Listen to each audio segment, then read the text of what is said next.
Hello. जिस case की news तुम अपने चैनल पे चला रही हो ना, उस केस का कातिल मैं ही हूँ। क्या तुम मुझसे बात करना चाहोगे? हाँ हाँ, एक मिनट, आप बस लाइन पे रहिए।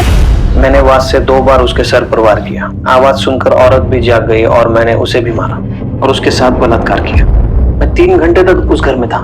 मैंने कपड़े बिखेरे, खाना फैलाया और पूरा घर तहस नहस कर दिया। और ये बेवकूफ पुलिस वाले मुझे छोड़ सूरी गैंग को ढूंढते रहे। तुम लोगों को क्या लगता है ये ऐसी निकम्मी पुलिस तुम लोगों की रक्षा करेगी?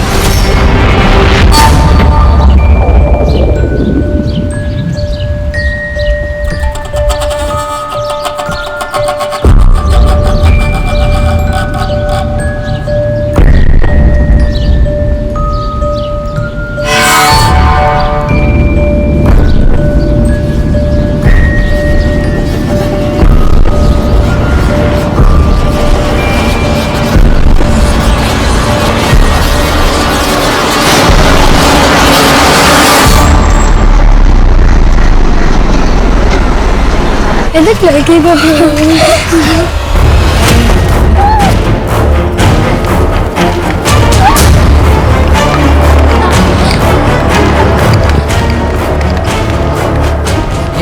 वो लड़की को देख कैसे भाग रही थी।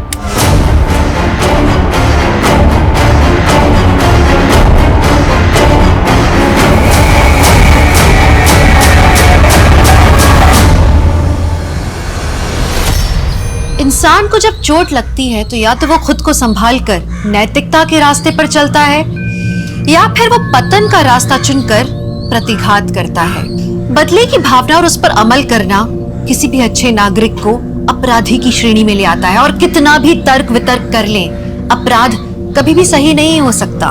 नमस्कार, मैं हूँ दिव्यांका त्रिपाठी दहिया और मैं स्वागत करती हूँ आपका क्राइम पेट्रोल सतर्क के इस एपिसोड में, जो किसी को लगे घात की कहानी है, जिसके प्रतिघात ने कई जिंदगियां ले ली।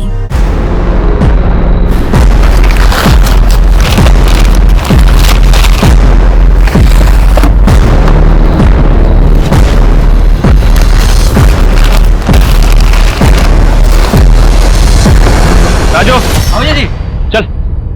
और मुन्ना को बोलना रास्ते में रुके नहीं कहीं। भैया, टेम्पो निकल रहा है क्या? मैंने ऑडिट नहीं किया अभी तक। वो कोई बात नहीं, तुझे मैं संभाल लूं। ए बंद करना। ये क्या है? ये क्या है भैया? ये तो इलीगल है। आप खुद तो फंसोगे ही और हम आपके साथ काम कर रहे हैं, पुलिस हमें भी तोड़ेगी। ए, लेके जा टेम्पो। जो भी तूने देखा ना, उसके बारे में ज्यादा किचकिच मत कर। ये पकड़ और अपना मुंह बंद रख, आगे और भी मिलेगा। बेईमानी का काम मैं नहीं करूंगा भैया जी। आपका पैसा और आपका काम, आपको मुबारक।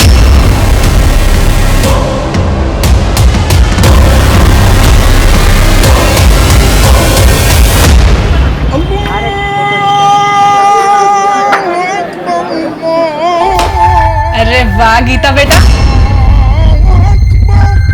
Very good.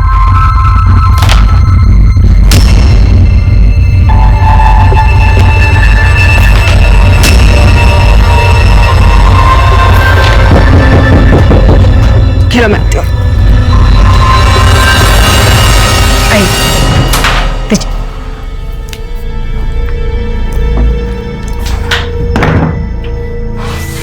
क्या हुआ? कुछ नहीं।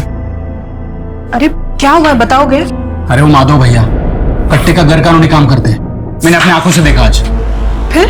फिर क्या, नौकरी छोड़ दी मैंने। अरे नौकरी छोड़ दोगे तो कैसे काम चलेगा? अरे सूरज का इलाज, हम पहले इतने कर्जे में हैं। अरे लेकिन ऐसी जगह काम करेंगे तो एक ना एक दिन मैं भी फंस जाऊंगा ना। मुझे सब कुछ पता है, तुम चिंता मत करो। और वैसे भी सिर्फ नौकरी के भरोसे सूरज का इलाज नहीं हो पाएगा, मुझे अलग से कुछ इंतजाम करना पड़ेगा। लेकिन कैसे? चाहे जो कुछ करना पड़े, लेकिन मैं इलाज के पैसे लाऊंगा जरूर। और तुम देखना, अपना सूरज फिर से फुटबॉल खेलेगा। ए सूरज, ये देख मैं तेरे लिए क्या लाया, एक नई टी शर्ट। और पता है इस पे फुटबॉल भी लिखा है। कैसी है? पहन के दिखा। यस, दिखा मम्मी को। कैसा लग रहा है? अरे वाह मेरा सूरज।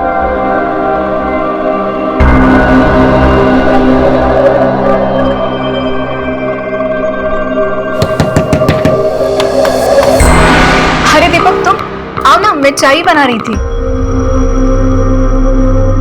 नहीं बेला, थोड़ा जल्दी में हूँ। ये पैसे नीमा ने भिजवाया है। कल 5 टोकरियां बिकी थी ना, उसके है। वो सब ठीक है, लेकिन आओ अंदर, मैं चाय बना रही थी और साथ में चाय पीते हैं। अरे नहीं, ठीक है। अरे आओ, क्या तुम भी। ये लो। और बताओ, सूरज कैसा है? ठीक है, डॉक्टर ने बोला है कि जल्दी ठीक हो जाएगा, लेकिन पैसे बहुत लगेंगे, कम से कम 5 लाख। 5 लाख? हाँ। इतना सब कैसे करोगे आप? मैं अपने पापा से बात करूं? वो कुछ ना कुछ मदद जरूर कर देंगे। या फिर मेरे जो जेवर थे वो बेच के तुम्हारी मदद हो ही जाएगी। अरे इतना बोला वो बहुत है, मैं कुछ ना कुछ इंतजाम कर रहा हूँ ना। अच्छा, नीमा के घर से दहेज में कुछ नहीं मिला था क्या? मतलब अगर जेवर वगैरह होंगे तो वो बेच दो ना, उतनी ही मदद हो जाएगी। बेला, मैं निकलता हूँ। वो क्या है ना, घर पे सब लोग इंतजार कर रहे होंगे। अरे लेकिन चाय तो खत्म कर लो। सुनो दीपक, अरे दीपक, आते रहना। राशन का 2000, दवाइयों का 4.5, 6.5। अच्छा, चाय बना दूं आपके लिए? अरे नहीं, वो बेला के यहाँ से पी के आया हूं मैं। अच्छा सुनो ना, वो 2000 रुपया था ना मेरे पास, उसमें से 1000 रुपए मैंने गायत्री काकी को दे दिए। उनके पास खाने के भी पैसे नहीं थे। कोई बात नहीं, किसी की मदद करना अच्छी बात होती है। अच्छा किया। पापा जल्दी आइए। सूरज क्या हुआ? सूरज अरे इसकी तबीयत खराब हो गई, इसको हॉस्पिटल लेके जाना पड़ेगा। गीता, तू बेला आंटी के पास चली जा, ठीक है? मैं उनको फोन कर दूंगी और सीधा वहीं जाना, इधर उधर मत जाना। बेटा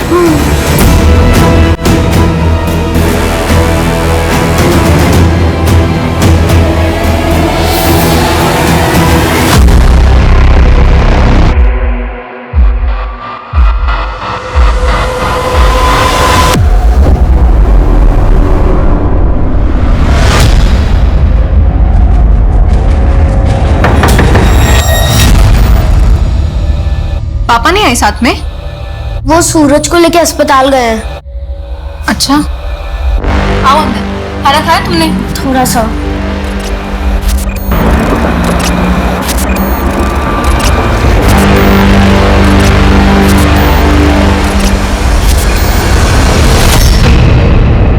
सुन नीमा, रात बहुत हो चुकी है, गीता को सुबह लाता हूँ। बेला को मैंने फोन कर दिया है। डॉक्टर ने जो नई दवाई लिखी है, मैं क्या सोच रही थी, वो ले लें क्या? लेना तो पड़ेगा ही। कल मैं माजी के पास चला जाता हूँ, हो सकता है कुछ और मदद कर दे। अच्छा, आप एक बार माधव भैया से बात करके देखो ना।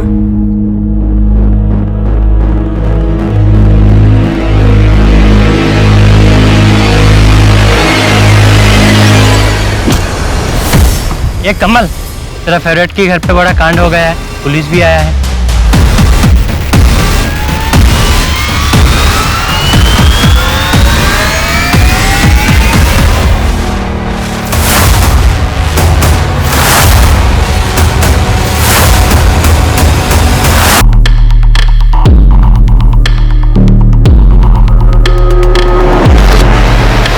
मैम, यहाँ तेल के निशान भी है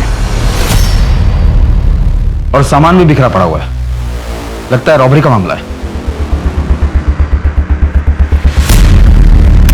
प्लेट्स पर भी ऑयल के निशान है एक्स्ट्रा। और जहाँ चोरी करते हैं वहां पर खाना भी खाते हैं। लेकिन मेहता, उन्होंने आज से पहले कोई हत्या नहीं की, एटलीस्ट हमारे सामने तो नहीं। हमारे सामने ऐसा कोई केस नहीं है।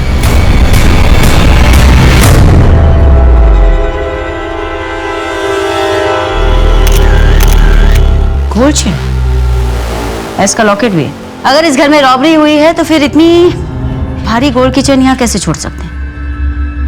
मैम, ये देखिए, ऐसा लग रहा है कि 2 दीवार पर फोटो फ्रेम है, जिसे अभी भी निकाला गया है। फैमिली फोटो, बच्चे भी हैं। एक बेटा और बेटी है, सूरज और गीता। पड़ोसी ने बताया कि सूरज की तबीयत काफी खराब हो गई थी, इसलिए कल रात उसे हॉस्पिटल लेकर गए और गीता को नीमा की सहेली बेला के घर भेजा गया। तो सूरज इस वक्त कहाँ है? एज फॉर सूरज, ऐसा हो सकता है कि नीमा ने अपने बेटे के लिए चेन बनवाई हो, या उसका नाम का लॉकेट वो खुद पहन रही हो? मैडम जी, यहाँ कुछ है।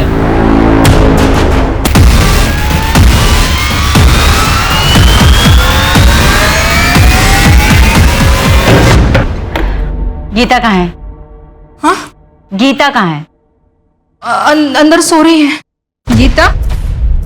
गीता? अभी यही तो सो रही थी, पता नहीं कहाँ चली गई। अगर यहीं सो रही थी तो कहाँ जा सकती है? उसे लेने कोई आया था क्या? नहीं, सुबह दीपक आने वाले थे, लेकिन आप लोग यहाँ। देखिए, हमें दीपक, सूरज और नीमा की लाश मिली है उनके घर से।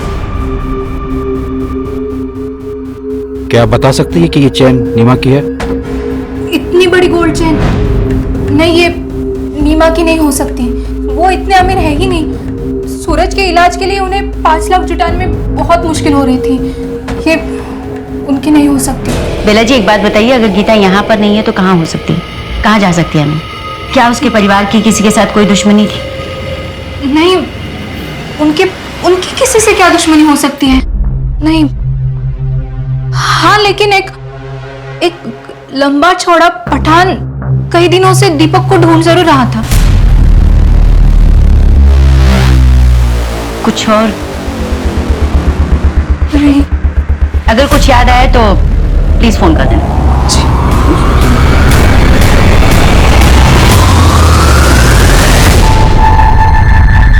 अरे यार नीमा, बहुत देर हो गई, कम से कम एक कप चाय तो पिला दे। बस ये हाथ का काम समेट लूं, फिर बनाती हूँ। अरे तुम लोग अपना काम चालू रखो, मैं चाय बना देता हूँ। हाँ। यार नीमा, तुझे एक बात बोलूं, तू बड़ी खुशनसीब है कि तुझे दीपक जैसे पति मिले। अरे मतलब मेहमानों के बारे में जो इतना सोचता है, वो तो अपनी बीवी को पलकों पर ही बिठा कर रखता होगा ना।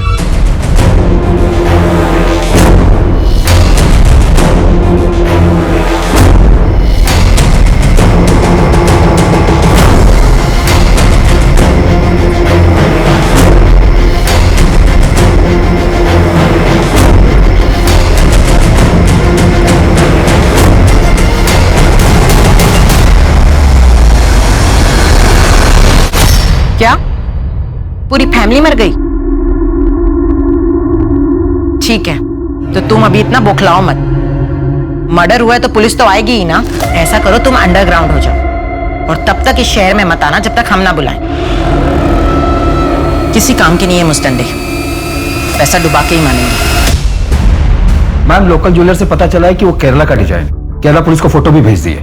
चेन बहुत ही महंगी है। अगर हमें कहीं से ये पता चल जाए कि वो चेन किसकी है तो शायद हमें कोई लीड मिले। प्रदीप, जिस तरीके से बॉडीज को प्लेस किया गया था उससे कोई पर्सनल एंगल लगा। ऐसे लगता है जैसे कोई खुन्नस खाया हुआ था, उन्हें देखना ही नहीं चाहता था। मैम, सॉरी जन के खिलाफ एविडेंस तो मिले हैं, पर मुझे भी एंगल पर्सनली लग रहा है। पर एक बात मेरी समझ में नहीं आ रही कि इतनी गरीब फैमिली को कोई टारगेट क्यों करेगा? सूर्य गैंग का कुछ और पता चला? एरिया में कई जगह दिखाई दिए, रेड अलर्ट जारी किया मैम। प्रदीप, नीमा और दीपक का पर्सनल एंगल भी खंगालो, हो सकता है केस वहां से जुड़ा।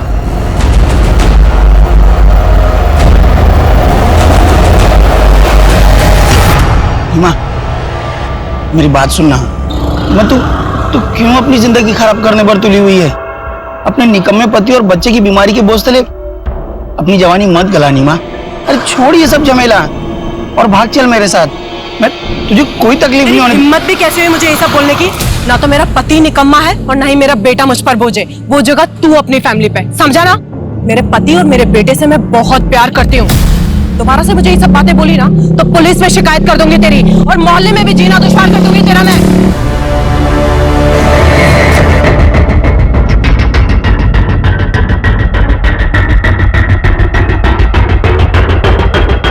दीपक के घर की तरफ जाने वाली गली के बाहर जो सीसीटीवी कैमरा लगा हुआ है उसमें ये सब कैप्चर हुआ है, और ये दीपक के घर से मेन रोड तक जाने का यही एक रास्ता है। प्रदीप, ये सोरी गैंग का तो नहीं लग रहा, पर ये लोग पीछे से भी तो आ सकते हैं ना, पीछे वाला रास्ता। वहाँ कोई सीसीटीवी नहीं मैम, मोहल्ले के अंदर जाने का यही एक रास्ता है। इस बैग पे जिम करो, पता करो इस डिजाइन और इस कंपनी के बैग कौन सी दुकानों में बेचे जाते हैं। मैडम, हॉस्पिटल के अकाउंट डिपार्टमेंट से पता चला है कि दीपक ने इलाज के लिए 4 लाख की पेमेंट की है। इसमें से 3 लाख कार्ड से और 1 लाख कैश पे किया है। दीपक या उसके परिवार के पास इतने पैसे नहीं थे, फिर इतने पैसे अचानक से कहाँ से आ गए? मैं दीपक की बैंक स्टेटमेंट निकलवाता हूँ। दीपक या नीमा का कोई रिश्तेदार जहाँ पर गीता जा सकती हो? भागलपुर गांव में कुछ रिश्तेदार हैं, पर गीता वहां पर भी नहीं है। अगर वहां पर भी नहीं है तो बच्ची गई कहाँ? सेफ है भी या नहीं?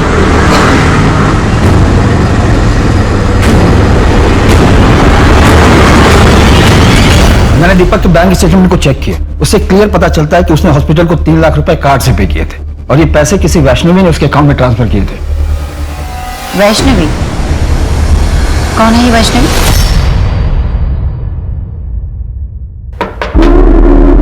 अरे आओ दरोगा, आओ। कहिए कैसे आना हुआ?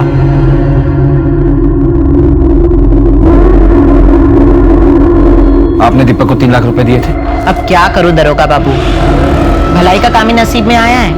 वक्त जरूरत पड़ने पर लोगों की मदद कर देती हूँ। और दीपक को भी 3 लाख रुपए मैंने ही दिए थे, पर सब कुछ कानून के हिसाब से। वो क्या बोलते हैं उसको, बैंक ट्रांसफर।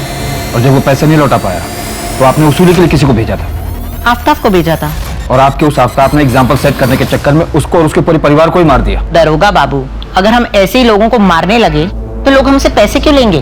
3 लाख रुपए दिए थे, कोई सिक्योरिटी नहीं रखी? सिक्योरिटी के तौर पे घर के पेपर दिए थे उसने। अब तुम बोलोगे उसके मकान के चक्कर में मैंने उसको मार दिया। तुम मेरा घर देखो और उसका मकान देखो। ये आफ्ताब का है? वो तो अपनी गर्लफ्रेंड के साथ लखनऊ गया है घूमने। सर, मैंने वैष्णवी के बारे में सब कुछ पता कर लिया कि पैसों की वसूली के लिए आफ्ताब नाम का एक बंदा जाता है। हिस्ट्री शीटर है वो, और उस पर सेक्सुअल असॉल्ट के आरोप भी है। बेला ने भी यही कहा था कि दीपक के पीछे कोई लंबा चौड़ा पठान पड़ा था। हो सकता है ये पठान आफ्ताब ही हो। अपने खबरों को अलर्ट करो, देखते ही आफ्ताब कब तक अंडरग्राउंड रहता है। सर, पर एक बात समझ में नहीं आ रही है कि जब दीपक के घर में भारी गोल्ड की चेन थी तो उसने वैष्णवी से पैसे उधार क्यों लिए? बोल। भैया जी, थोड़े पैसों की जरूरत थी मुझे।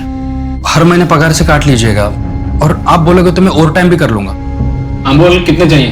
वो 4 से 5 लाख की जरूरत। क्या 4-5 लाख?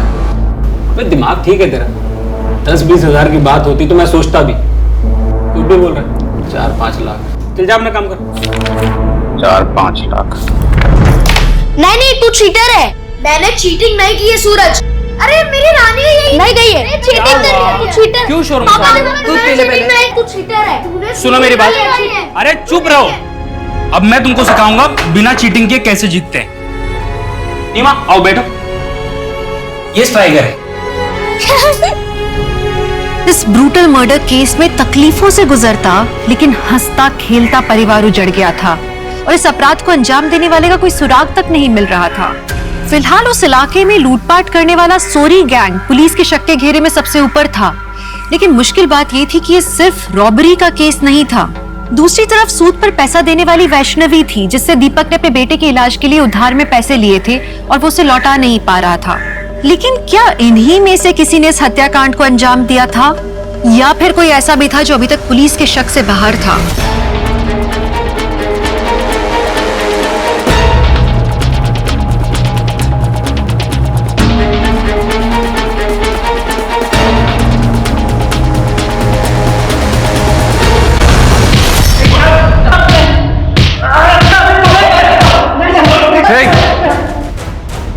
सच सच बता दो वरना और बुरा हाल करेंगे तुम लोगों का। सर कहा तो उस रात हमने उसी इलाके में चोरी की थी सर, लेकिन मर्डर वाली जगह पे हमारा ग्रुप चोरी करने नहीं गया था। हमने जहाँ चोरी की थी वो घर कई दिनों से बंद पड़ा था सर। सर सच बोल रहे हैं साहब। चोरी करते करते मर्डर भी करने लगे तुम लोग। ये दीपक और उसकी फैमिली को क्यों मारा? और ये बच्ची कहाँ है? सर इसी बच्ची को मैंने उस रात सड़क पे देखा था सर। यही बच्ची है सर, डरी हुई थी और भागी जा रही थी। मेहता, अगर ये लोग सही कह रहे हैं तो फिर तो गीता जिंदा होनी चाहिए, लेकिन वो है कहाँ?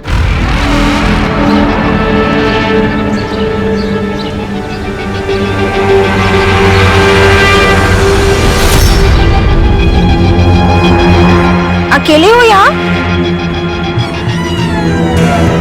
डरो मत, तुम्हारे मम्मी पापा नहीं है? मैं बेटा, तुम्हारा नाम क्या है बताओ? गीता। तुम्हें भूख लगी होगी ना?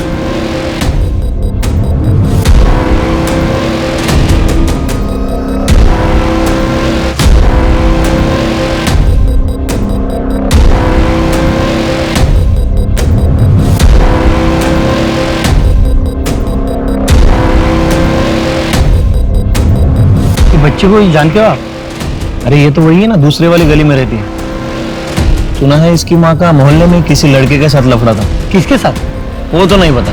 कुछ तो बताओ यार, कहाँ जाती है कहाँ आती है? अरे मैंने सुना था तो बता दिया, बाकी आप मोहल्ले में जाके पूछ लीजिए किसी भी। हाँ मुन्ना बोल। मैडम पता चला है कि दीपक अपनी नौकरी से खुश नहीं था, क्योंकि उसका चक्कर और उसको किसी लड़के के साथ चल रहा था। मुन्ना, तुम ये रोज रोज नई नई कहानियां मत सुनाओ। कोई सॉलिड एविडेंस और जानकारी हो तो बताओ। मैडम मुझे थोड़ा टाइम दो, मैं उस लड़की की पूरी कुंडली निकाल कर आपके सामने रख दूंगा। काम काज में ठीक था दीपक, पर सच तो यह है कि वो अपनी सैलरी से खुश नहीं था। अपने बेटे की बीमारी की वजह से उसकी पैसों की जरूरत थी भी बहुत ज्यादा। अब सर मुझे भी अपना धंधा रन करना है, किसी एक की सैलरी तो बढ़ा नहीं सकता, बाकी लोगों को भी जवाब देना पड़ता। उसका यहाँ पर किसी के साथ कोई पंगा था? नहीं, ऐसा कभी कुछ सुना तो नहीं, पर हाँ सर कुछ पता लगेगा तो आपको जरूर बताऊंगा। ठीक है। पोस्टमार्टम रिपोर्ट के हिसाब से दीपक के सर पर किसी भारी चीज से वार करने की वजह से उसकी मौत हुई। उसका रेप भी हुआ, वो भी मारने के बाद, यानी कि निक्रोफेलिया। मतलब ये केस नीमा से कनेक्टेड है? ऐसा भी हो सकता है कि कोई दीपक से नाराज हो, उससे बदला लेने का ये उसका तरीका। क्योंकि लेकिन इस सब के पीछे क्रिमिनल का मोटिव क्या था? मैडम, केरला से गोल्ड चेन की सारी इंफॉर्मेशन आ गई। वो गोल्ड चेन दरअसल में मुनी जमानी माला कहलाता है और ये स्पेसिफिक डिजाइन खोजी कोड़े में बनाई जाती है और खोजी कोड़े के जिस ज्वेलर ने बनाई थी उसी का इनिशियल एस उस पर था। यानी कि वो एस सूरज के लिए नहीं था। कुछ बताया उसने कि वो माला उसने किसके लिए बनाई थी? पिछले साल ही उसकी मौत हो गई थी, तब से वहां ऐसा कोई गहना नहीं बनाया गया। उसका एक बेटा था मैम, जो अब केरला में नहीं रहता, लेकिन पुलिस उसे ट्रैक कर रही है। मैडम, हनीफोर्ड ट्रिपल मर्डर केस में आरोपी कब पकड़ा जाएगा? देखिए मैडम, अभी इन्वेस्टिगेशन चल रही है। अभी तक की जांच में हमारे सामने कोई भी ऐसा पुख्ता सबूत नहीं आया है, पर हम कोशिश कर रहे हैं। लेकिन किसी गरीब फैमिली को मारने के पीछे क्या वजह हो सकती है? I mean, इसके बाद क्या लोग अपने घरों में सुरक्षित महसूस करेंगे? देखिए, हमें पूरा भरोसा है कि कातिल जल्द से जल्द पकड़ा जाएगा और उसे कड़ी से कड़ी सजा मिलेगी। लेकिन कातिल कौन हो सकता है? कोई सरफिरा या विकृत मानसिकता का इंसान। ऐसे लोग वारदात को अंजाम देने के बाद कहीं जाकर छिप जाते हैं, लेकिन औरतों और बच्चों की जिंदगी से खिलवाड़ करने वाला चाहे जहां भी छिपा हो, हम उसे ढूंढ निकालें। Thank you. लेकिन मैम, जिस कॉन्फिडेंस के साथ आप कह रही हैं, क्या आप उसे सच में पकड़ लेंगी? मुझे नहीं लगता है आपके पास कोई ठोस लीड है।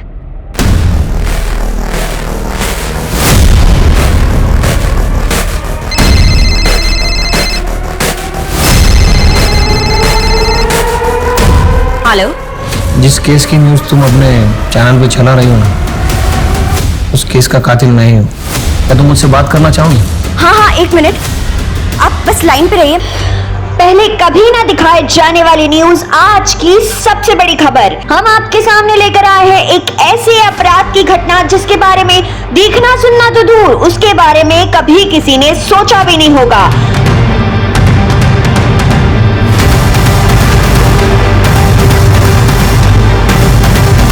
मैम, आपने न्यूज़ देखा?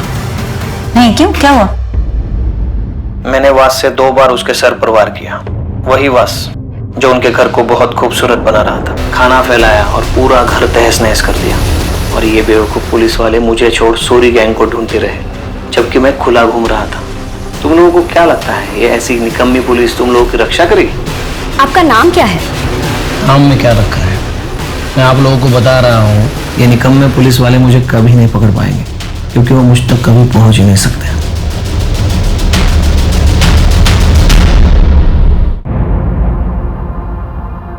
हर सोशल मीडिया पर सिर्फ इसी केस के चर्चे चल रहे हैं, वो भी सिर्फ तुम्हारी वजह से।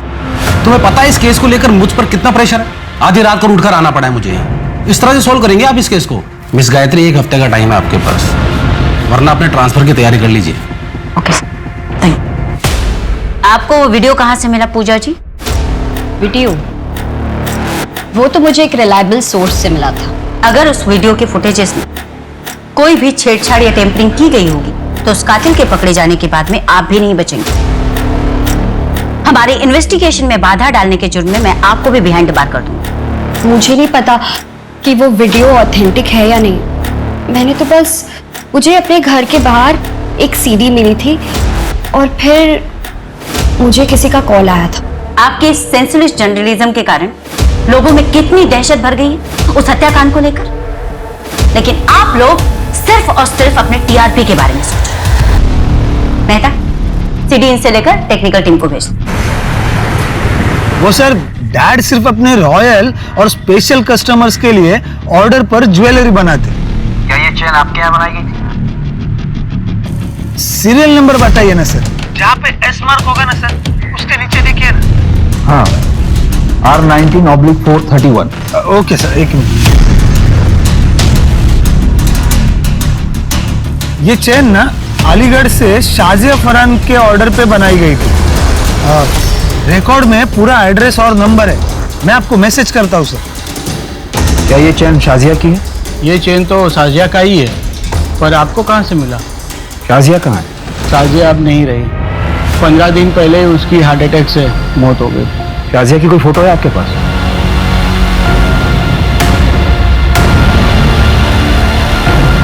अभी ज्वेलरी के साथ उसे हमने दफन किया था। शाजिया के साथ ये बच्चा कौन है? ये हमारा नवाज है, शाजिया का बेटा। चैन की मिस्ट्री को सॉल्व करना पड़ेगा। एक काम करो मेहता, कोर्ट से ऑर्डर निकलवाओ, इस साजिया की बॉडी को निकलवाते हैं, एग्जामिन करते हैं। मैम, मुन्ना का फोन भी आया था। उसने बताया कि नीमा के मोहल्ले में एक लड़का रहता है कमल, वो नीमा को पसंद करता था। ले आओ उससे भी।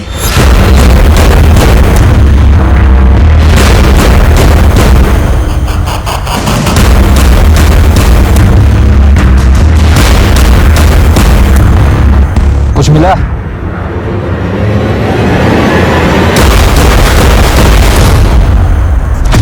डेड बॉडी पर एक भी ज्वेलरी नहीं है। बॉडी को पोस्टमार्टम के लिए भेजो। साहब मैं सच्ची कह रहा हूँ साहब, उस रात में अपनी चचेरी बहन की शादी में गया था साहब। आप चाहे तो रिश्तेदारों से भी पूछ सकते हैं, पूरी रात वही था। तेरी चचेरी बहन का एड्रेस है? मैम, कमल ने बताया कि वो उस रात अपनी चचेरी बहन की शादी में गया हुआ। हमने चेक किया और मुन्ना का कहना है कि कमल का प्यार एक तरफा था, नीमा की तरफ से कुछ नहीं था। तुमने ये साजिया फरहान की फाइल पढ़ी मेहता? इसके साथ भी नेक्रोफिलिया हुआ था, जैसे नीमा के साथ। और साजिया के साथ तो उसकी डेड बॉडी को कब्र से बाहर निकालकर बलात्कार किया गया।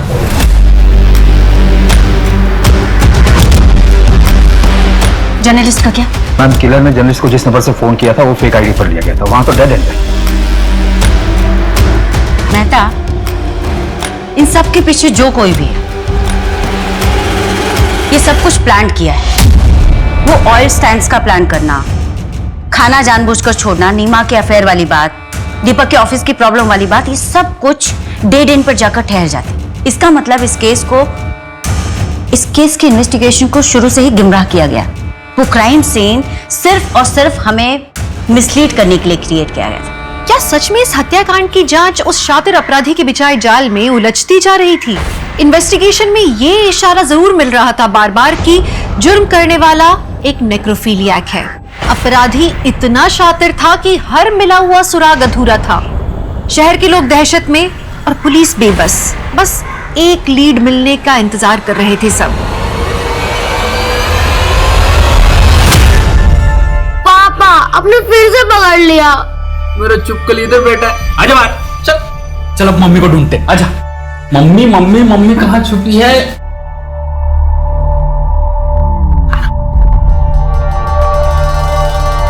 ये पकड़ लिया।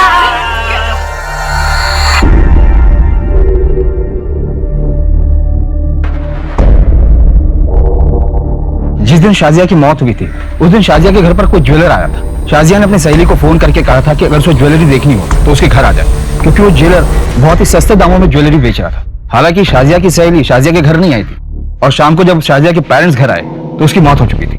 लेकिन सवाल अभी भी वही है मेहता, क्या कातिल ने जानबूझकर ये सब कुछ सिर्फ इसलिए किया कि वो दीपक और नीमा को मारना चाहता था? उसका टारगेट आखिर कौन था, दीपक या नीमा? और फिर इसमें साजिया कहाँ फिट बैठती? मैम, यहाँ हत्या का मोटिव समझ में ही नहीं आ रहा है। वो बच्ची गीता भी नहीं मिल रही। सच कहूं तो मुझे उस बच्चे की फिक्र होने लगी। पता नहीं ठीक होगी भी या नहीं।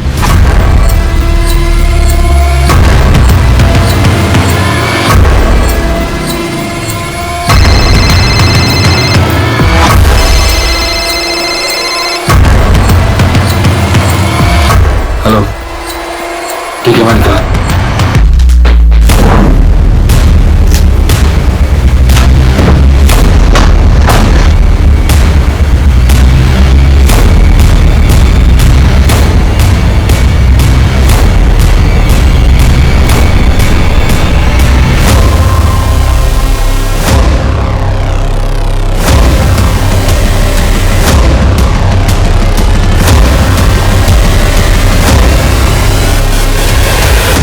किसका ये?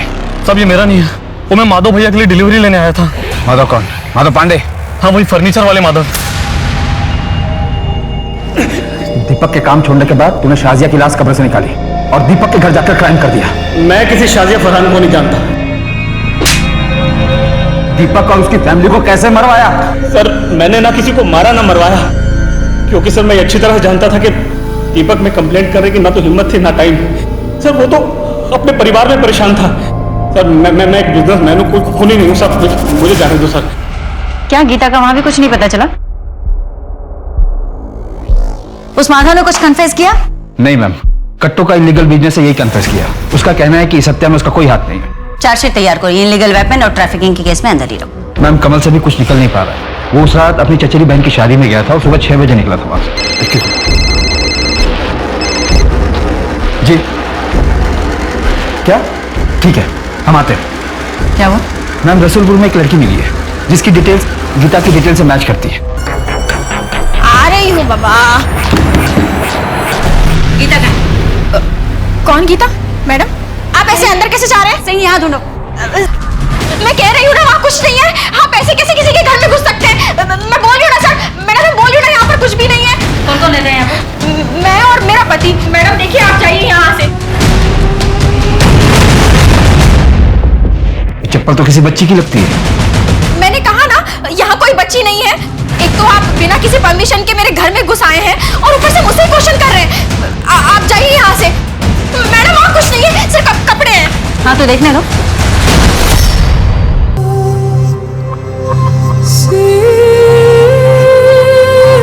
मैडम मेरा कोई बच्चा नहीं है, मैं माँ नहीं बन सकती। इसलिए जब मैंने गीता को देखा तो मेरा मन नहीं माना और मैं अपने साथ अपने घर ले आई। हमारे पास बहुत पैसा है लेकिन मेरा पति शराबी है, इसलिए मैंने गीता के बारे में अब तक उन्हें कुछ नहीं बताया। पता नहीं गीता किसी भी आदमी को देखती है तो ऐसे डर जाती है कि अलमारी में जाके छुप जाती है। अगर ऐसी बात है तो तुमने पुलिस स्टेशन में इन्फॉर्म क्यों नहीं किया? हम पिछले 15-20 दिनों से इस बच्ची की तस्वीर लेकर यहाँ वहाँ ढूंढ रहे। मैंने न्यूज में देखा था कि मर्डरर ने किस तरीके से आप लोगों को चैलेंज किया था। मुझे गीता की जान की चिंता है, इसलिए मैंने किसी को कुछ नहीं बताया। हाँ लेकिन गीता ने अपने माँ बाप के कातिल को देखा है।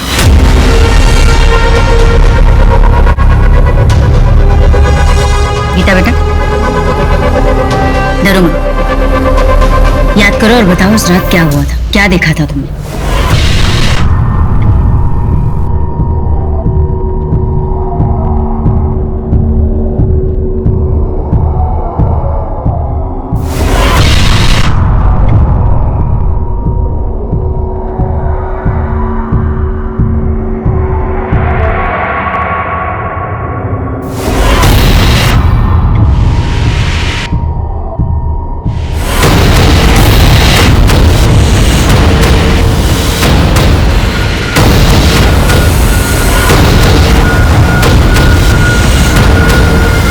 मैंने उसका चेहरा नहीं देखा, उसकी सिर्फ पीठ ही नजर आ रही थी और वो बार बार अपने हाथों में ऐसे खुजा रहा था।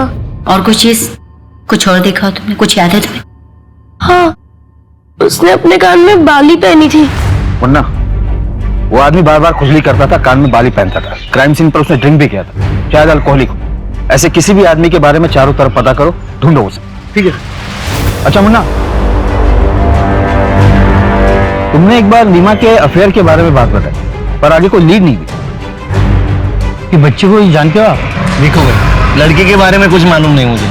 माँ के बारे में पूछोगे तो मोहल्ले में कोई भी तब वो खुजली करते जा रहा था और मेरे को नीमा के बारे में बता रहा था। तुमने उसे देखा था?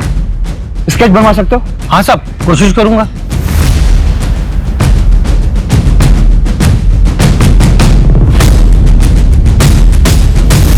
मर्डर के दूसरे दिन ही वो हमारी आंखों के सामने था, हमें मिसलीड करता रहा और हम उसे नहीं पहचान पाए। आज की तारीख में हमारे पास केवल उसका स्केच है और हम उसके बारे में कुछ नहीं जानते। हेलो, क्या? कहाँ? कोलकाता? आप मुझे फैक्स कर सकते हैं? जी please note down the number 44346110। Kolkata में भी आज से 2 साल पहले नेक्रोफेलिया का केस हुआ था। वहां भी विक्टिम का बेटा गायब।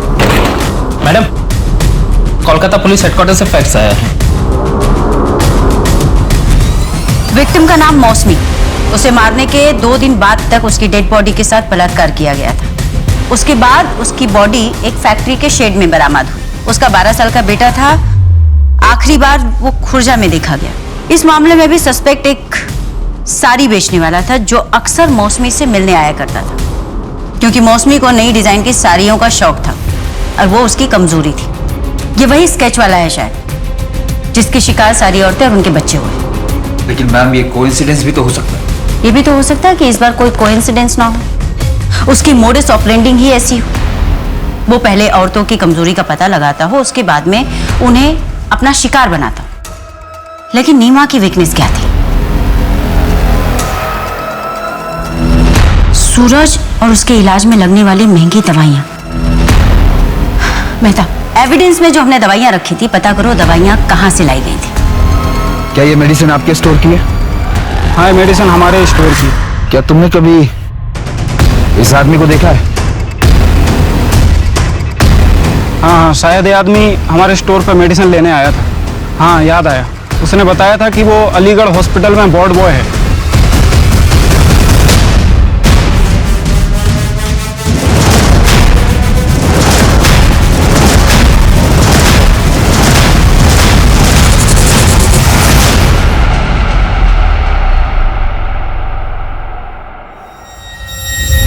अरे सूरज, सूरज, मना किया ना तुझे, कभी सुनता नहीं है मेरी बात। ऊपर कर पैर। अभी ज्यादा बीमार हो गया तो फिर फुटबॉलर नहीं बनना तुझे। डॉक्टर सर की बात सुनता है ना मेरी बात सुनता है। डॉक्टर साहब को कुछ भी बोले, ऐसे कई सारे पेशेंट्स हैं जो अपने बुढ़ापे तक भरपूर जीते हैं। आप बस इलाज चलने दो। दवाइयाँ इतनी महंगी है और कुछ समझ में नहीं आ रहा, कुछ बेचने के लिए भी नहीं बचा अब तो हम लोगों के पास। मैं एक आदमी को जानता हूँ जो ऐसे बीमारियों की दवाई आधे से भी कम दाम में देता है। आप चाहो तो मैं आपको दिलवा सकता हूँ।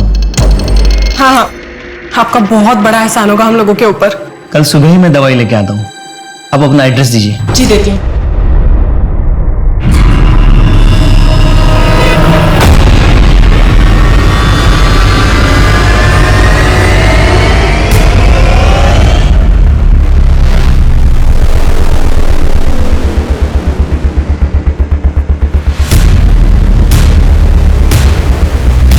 चेक करो।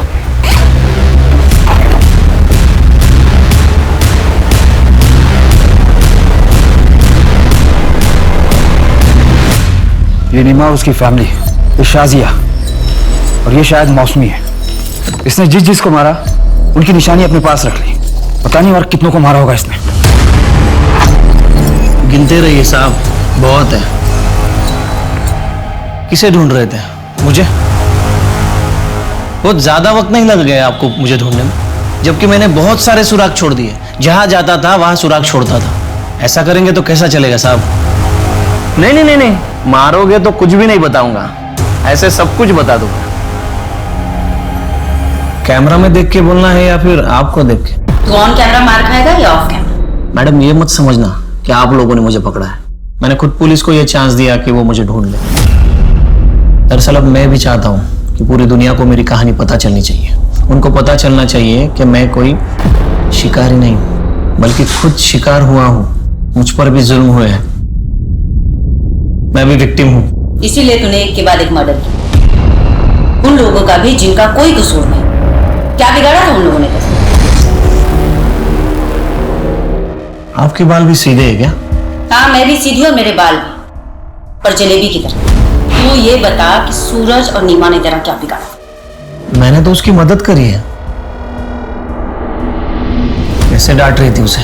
मना किया ना तुझे, क्यों उतर रहा है बेड से? कभी सुनता नहीं है मेरी बात।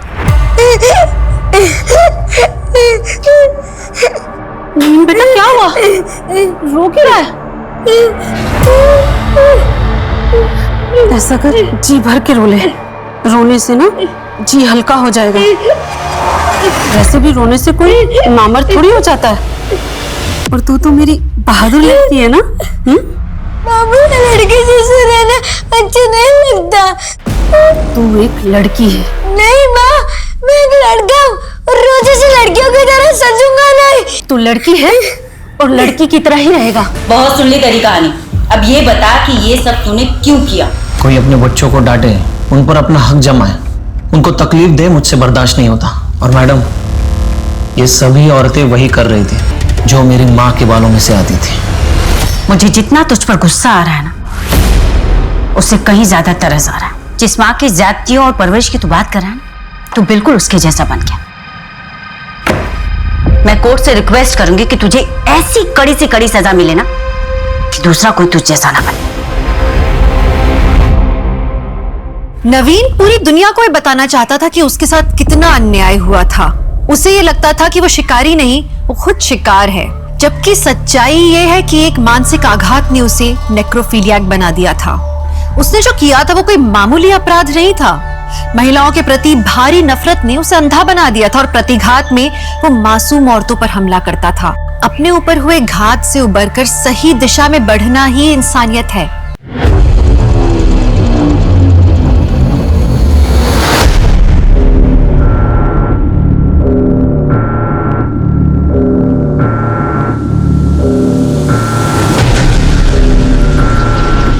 छह महीने हो गए इंतजार करते करते।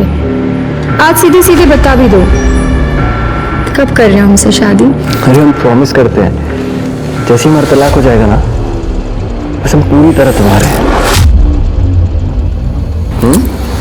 ये बात तो हम कब से सुनते आ रहे हैं। अरे तो अगर तलाक नहीं भी हुआ तो तुम्हें पूरी तरह खुश रखने की जिम्मेदारी हमारी, ठीक है?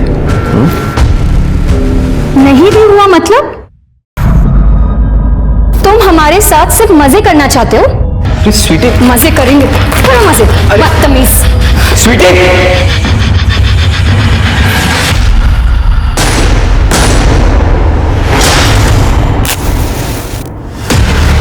स्वार्थ और विश्वासघात, ये दोनों किसी भी रिश्ते को तोड़ने के लिए, जिंदगियां बर्बाद करने के लिए काफी होते हैं।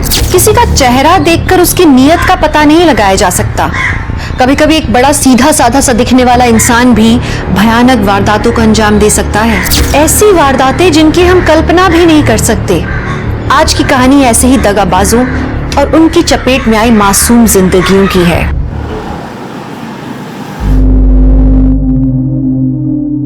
अच्छा भाई, मैं चलता हूँ, ठीक है?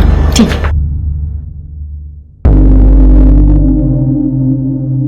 उड़ा ली गुलशन अपने बॉयफ्रेंड के साथ। किसी बहुत फट्टू है, हमें आते देखते ही भाग गया। अरे आप कैसी बातें कर रहे हैं? उसने नई गाड़ी ली है इसलिए वो मिठाई देने आया था। अच्छा, अगर हम अभी घर नहीं आते ना तो उसके साथ कार में घूमने जाने का भी प्लान था ना? बोल।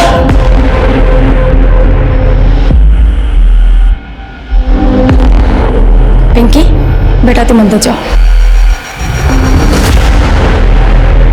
कम से कम पिंकी के सामने तो ऐसी बातें मत बोलिए। तो तलाक क्यों नहीं दे देती हमें? उसके बाद जितने मर्दों के साथ गुलछर्रे उड़ाने हैं ना, उड़ाते रहना। गुलछर्रे हम नहीं, आप उड़ाते हैं बाहर। हम कुछ बोलते नहीं है, इसका मतलब ये नहीं कि हमें कुछ पता नहीं है।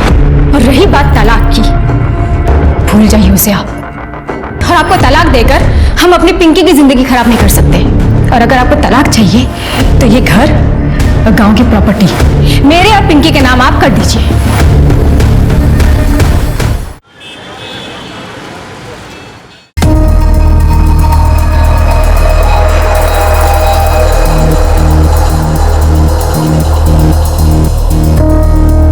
मनीषा, दीपक,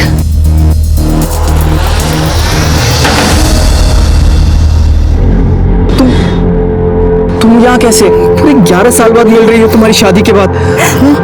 अरे मैं तुम्हारे पुराने पति पे गई थी तो पता चला कि तुम वहां पे रहते ही नहीं हो। वो तो 4 साल पहले ही छोड़ दिया, लेकिन तुम यहाँ कब आई?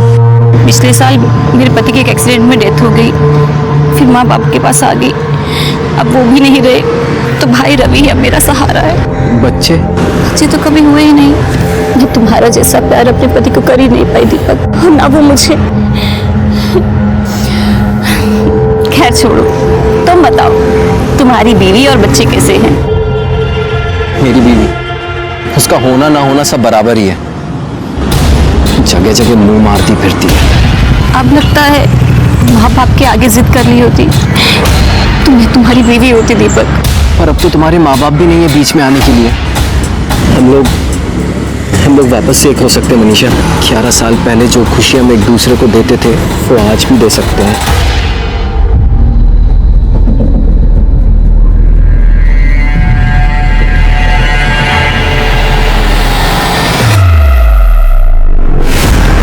सुनिए जी आपके पति दीपक वर्मा है ना जी। आपके पति को हार्ट अटैक आया है। क्या? उनको यहाँ की गवर्नमेंट हॉस्पिटल में एडमिट किया मैंने। आप कौन है? मैं उनके ऑफिस में काम करता हूँ, उन्होंने मुझे आपको लाने के लिए भेजा है। जल्दी जल्दी आइए। सीट बेल्ट बांध लो आप।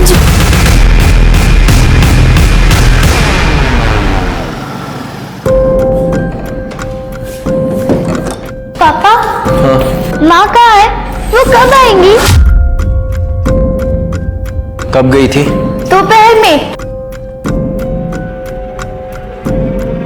वो फोन घर पे भूल के गई है। आने तो उसको बताता हूँ अभी। आ गई। तुम यहाँ क्या कर रही हो मनीषा?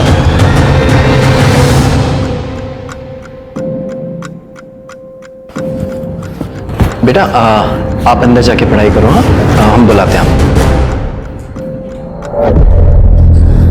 तुम यहाँ क्या कर रही हो? कोई देख लेगा तो?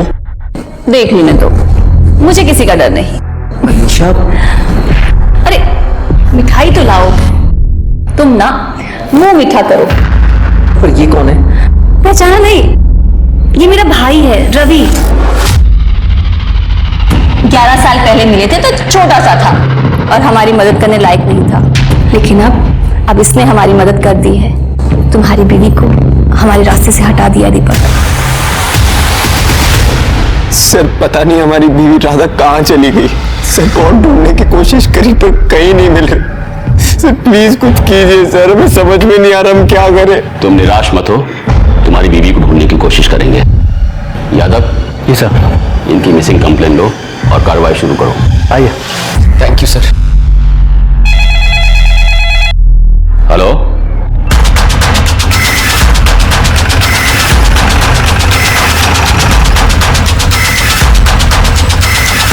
ऐसा लगता है किसी ने पहचान मिटाने की कोशिश की है।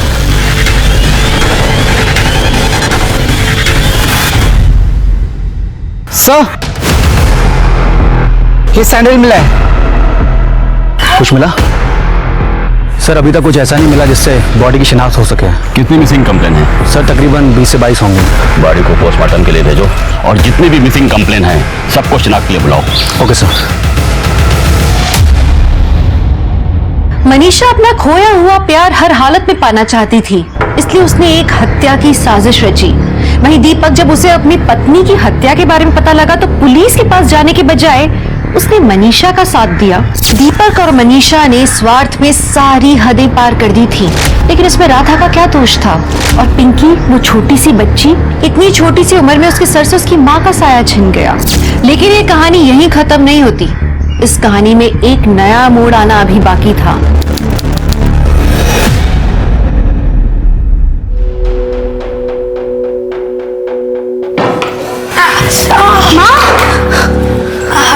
माँ कितनी बार कहा है आपको? हमें बुलाया करो ना, हम हैं ना। बताओ आपको क्या चाहिए? अरे बेटा, इस उम्र में थोड़ी थोड़ी देर में बाथरूम जाना पड़ता है। अब तुझे बार बार तकलीफ देना अच्छा नहीं लगता है। माँ आपने इसे कैसे सोचा? बेटी है तुम्हारी, आप हक से बोलो। जिंदगी भर हमें तो तुम्हें संभालना है। आइए आराम से। अच्छा माँ हम चलते हैं, आप ध्यान रखिए अपना। ये लो सामान की लिस्ट। आगे से खुद ही जाना सामान लाने के लिए। इतनी बड़ी लिस्ट थमा दी। प्रकाश ये बाकी के पैसे कहाँ हैं? वो तो खर्च हो गए। क्या 500 रुपए खर्च हो गए? मुझे तुम्हें सामान लेने भेजना ही नहीं चाहिए था। तुम्हें पता नहीं मेरी हालत क्या है? अरे ब्यूटी पार्लर से इतनी इनकम नहीं हो पाती है और तुमसे ना हम कमाई की उम्मीद ही छोड़ चुके हैं। हम तो कब से कह रहे हैं इस घर को बेच देते हैं, पैसों की दिक्कत भी खत्म हो जाएगी। इतना बड़े घर का करेंगे क्या? एक छोटा सा घर ले लेते हैं और एक अच्छा सा बिजनेस स्टार्ट कर सकते हैं। अरे ये ऐसे कैसे बेच दे घर? ये हमारा पुश्तैनी मकान है। दादाजी और पापा ने बड़े प्यार से इस घर को बनाया है। काफी यादें जुड़ी इस घर से, हम नहीं बेच सकते ऐसे। उन यादों को अचार डालोगी क्या? माँ की तबीयत देखी है, दिन ब दिन बिगड़ती जा रही है। जहाँ भी बैठती है वहाँ पे कपड़े गंदे कर देती है। कम से कम उन पैसों से माँ के लिए एक अच्छी नर्स रख सकते हैं। प्रकाश, अगर तू नौकरी कर लेना तो भी इस घर की हालत सही हो सकती है, समझा? हाँ, मेरे काम करने से सब ठीक हो जाएगा, पर ये घर मत बेचना। तो फिर से शुरू हो गया, और मेरे जीते जी ये घर नहीं बिकेगा, समझे?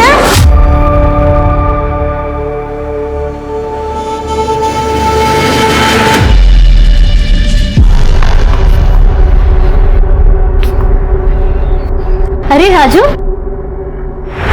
प्रीति दीदी, हाय। पढ़ाई कैसी चल रही तुम्हारी? अच्छी चल रही है दीदी।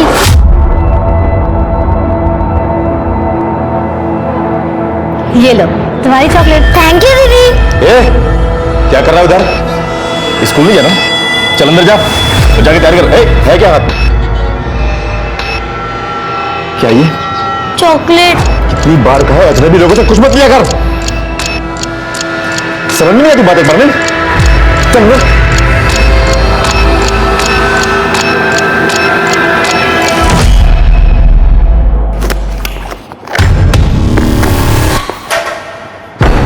सुन, पता है ना माल किसको पहुंचाना है? पता है चाचा, लेकिन कल तो ऐसा लग रहा था कि पुलिस वाले अंकल हमें पकड़ लेंगे। चुप कर। छोटे बच्चे पर कोई शक नहीं करता। काम करेगा तो खाना मिलेगा, नहीं तो बहुत मार खाएगा। समझ में आ रही बात? ठीक है। चल फटाफट दे क्या। शाबाश।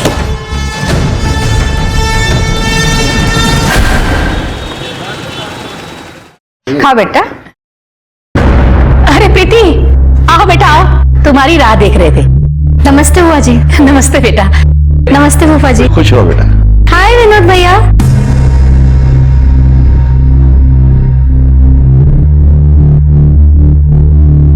मैं ना कहती थी कितनी अच्छी जोड़ी लग रही है दोनों की। जोड़ी? ये सब क्या चल रहा है माँ? हमें कुछ समझ नहीं आया। अरे प्रीति बैठ बैठ। वो क्या है ना प्रीति, विनोद हमें बहुत पहले से कह रहा है कि हमको प्रीति से ही शादी करनी है। हमें तो कोई ऐतराज नहीं, लेकिन माँ हमें ऐतराज है। विनोद हमारा कजिन भाई है, बचपन से उसे भैया कहते आ रहे। अब ये अचानक से पति कैसे मान लूं मैं? सब जानते हैं कि विनोद हमारे जेठ का लड़का है। उनके स्वर्गवास होने के बाद हमने विनोद को गोद ले लिया था। अरे तुम्हारा भैया कहाँ से हुआ? अब कितना अच्छा रिश्ता है ना, घर की बात घर में रहेगी। ये सब हमसे नहीं हो पाएगा। प्रीति। प्रीति बेटा, अचानक ये सब बात सुन के परेशान हो गई होगी। थोड़ा वक्त दो उसको सोचने के लिए। तू बैठ बेटा। एक प्रकाश उठ, ले समोसा खा। बैठ बैठ बैठ। कंचाम गैस लाया हूँ, बहुत पसंद है ना तुझे, खा। प्रीति, तुम शादी के लिए इनकार क्यों कर रही हो? तुमको पता है ना, हम तुमको बचपन से पसंद करते हैं। बचपन में खेल में हर बार तुम हमारी पत्नी बनती थी। तब की बात और थी, खेल था वो। हमने तुम्हें कभी उस नजर से देखा ही नहीं है। देखो प्रीति, मेरा दिल मत तोड़। तुम्हें चाहिए तो और समझ ले लो। हम सब सोच समझ कर कह। बहुत हो गया तुम्हारा नौटंकी। अगर तुमको शादी नहीं करनी है ना तो ये घर बेच दो। ये घर हमारे भैया और पापा का है, इसमें हमारा भी हिस्सा निकलता है। सुन रही है ना आप? हमको हमारा हिस्सा चाहिए। ये सब कह के काहे को बात बढ़ा रही हो?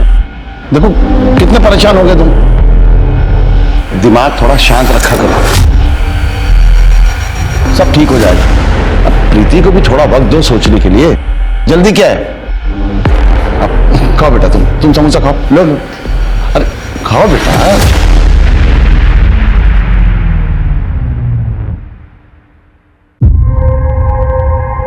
Okay, thank you.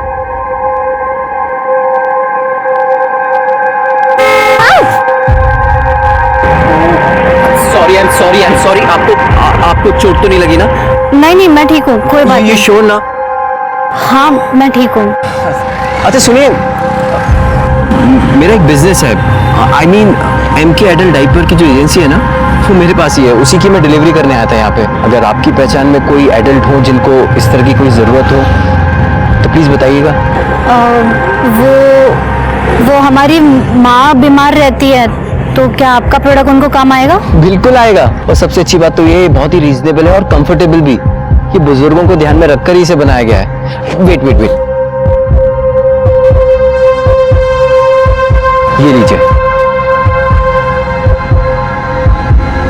ठीक है, कितने पैसे हुए? अरे नहीं, ये तो सैंपल है, आप इसे लेकर जाइए, अपनी मम्मी को बोलिए इसे इस्तेमाल करें। अगर वो कंफर्टेबल होंगी तो नेक्स्ट ऑर्डर आप जब देंगी ना तब मैं पेमेंट दे लूंगा। ओके ठीक है, थैंक यू। आपका पता? जी, वो कस्टमर फॉर्म भरवाना पड़ता है ना, ये देखिए। अच्छा लिखिए। Thank you.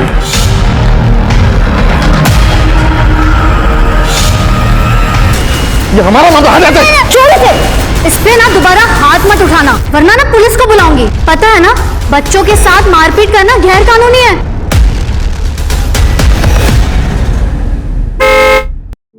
प्रीति जी, हाय।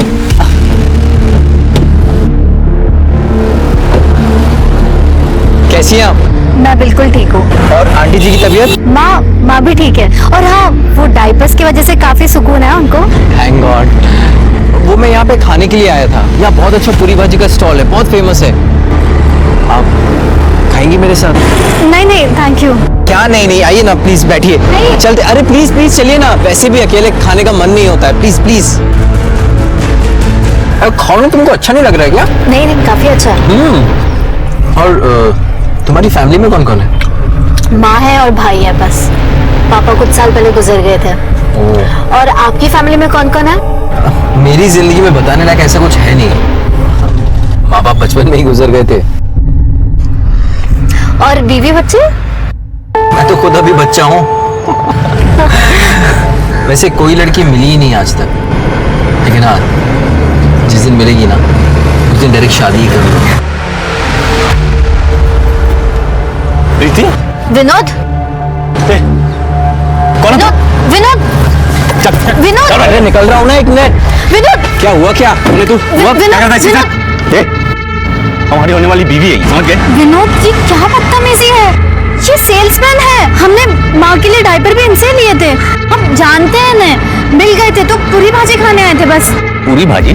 प्रकाश लेके जा इसको। चल चल, हम करवाते हैं तेरी आज की। चल बैठ। क्या देख रहे हो? प्रीति के आसपास भी नजर आए ना, जिंदा गाड़ देंगे तुमको। ये जो डायपर लेके घूमते रहते हो ना, वो तुम्ही को पहनना पड़ेगा, समझ गए? चल चल निकल।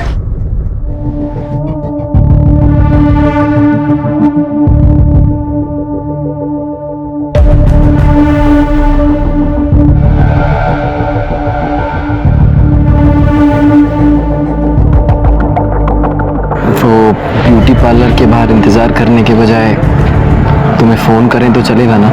हाँ चलेगा, लेकिन मैं तुम्हें दूसरा नंबर देती हूँ। वो क्या ना, विनोद मेरा फोन चेक करता है। ठीक है, और हमारा पुराना नंबर भी ना बंद हो गया है, तो हम तुम्हें नए नंबर से फोन करेंगे। ठीक है? ठीक है।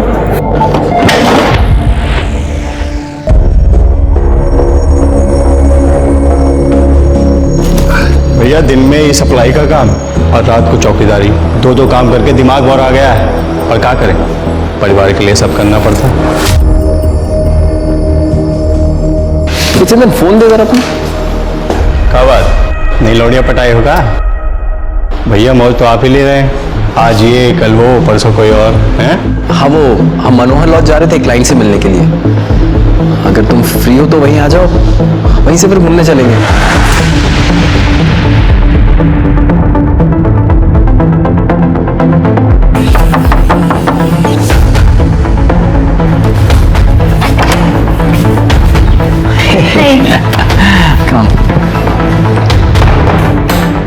दीपक, तुम्हारा क्लाइंट कहाँ है?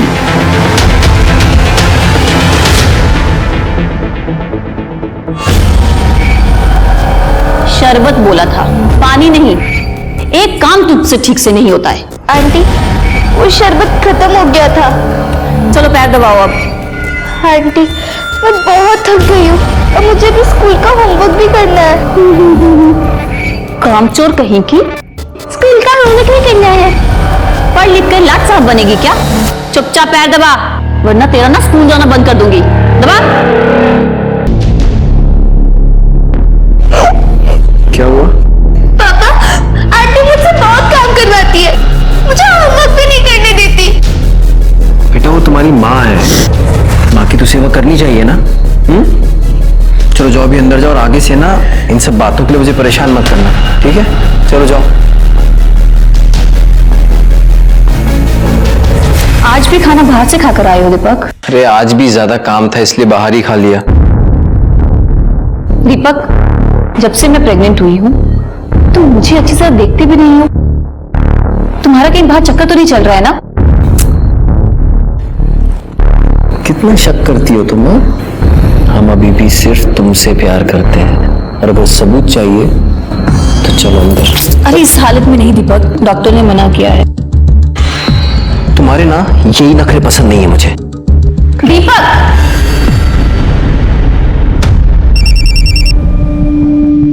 हाँ दीदी। रवि, हमें लग रहा है कि दीपक हमसे कुछ छुपा रहा है। शायद उसका कहीं चक्कर चल रहा है।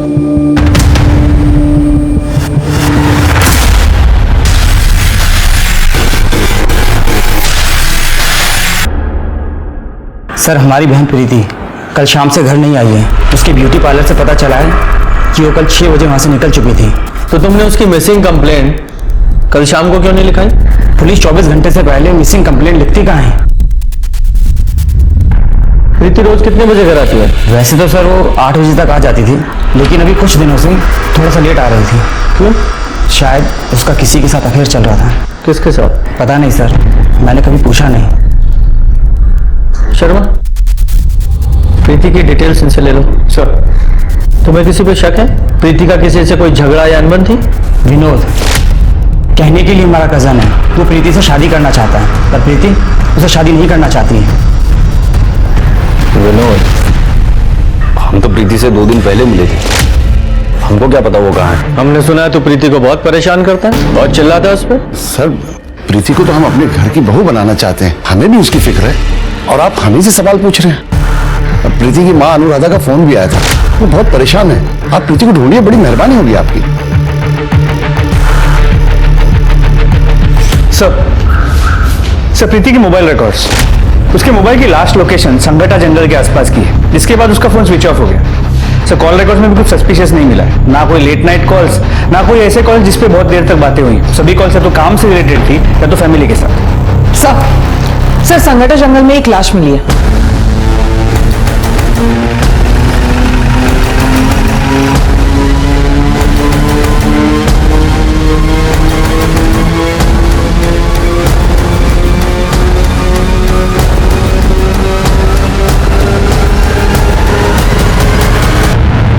जरा आसपास चेक करो। सर ये तो प्रीति है। जिसका डर था वही हुआ। सर इसका सिर फटा हुआ है, शायद किसी भारी चीज से वार किया गया। सर ये सैंडल देखिए, मतलब वो सैंडल भी प्रीति की थी और वो यहाँ से कुछ दूरी पे मिली। सर वहाँ से यहाँ तक घसीटे जाने का, खींचने का कोई भी निशान नहीं है, मतलब बहुत ज्यादा चांसेस है प्रीति यहाँ भागकर पहुंची। हाँ तो ये प्रीति यहाँ जंगल में क्यों भाग रही थी? कहीं ऐसा तो नहीं कि प्रीति का किसी ने किडनैप कर लिया हो और बाद में जब उसका किडनैपर यहाँ उसे मारने के लिए ला रहा हो तो ये बचकर भाग निकली? किडनैपर ने उसका पीछा किया और इस स्पॉट पे आके उसे दबोच लिया और मार डाला। सर ये मोबाइल और ये पर्स मिला है। मोबाइल को एविडेंस बैग में डालो और साइबर सेल में भेजो। सर नहीं सर, कुछ नहीं है। गुप्ता, बॉडी को पोस्टमार्टम के लिए भेजो। सर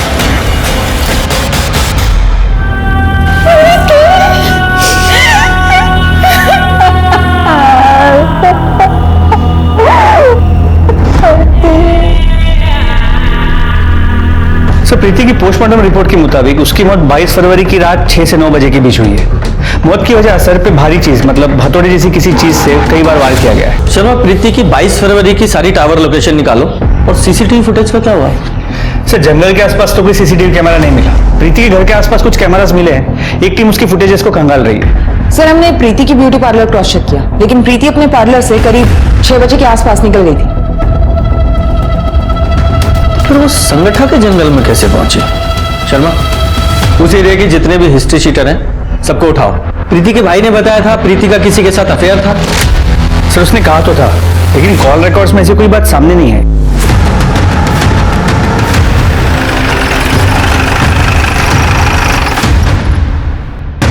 सर माँ, घर की तलाशी लो। सर क्या ढूंढ रहे हैं साहब? किस चीज की तलाशी? सर क्या ढूंढ रहे हैं आप? तलाशी के बाद बताते हैं।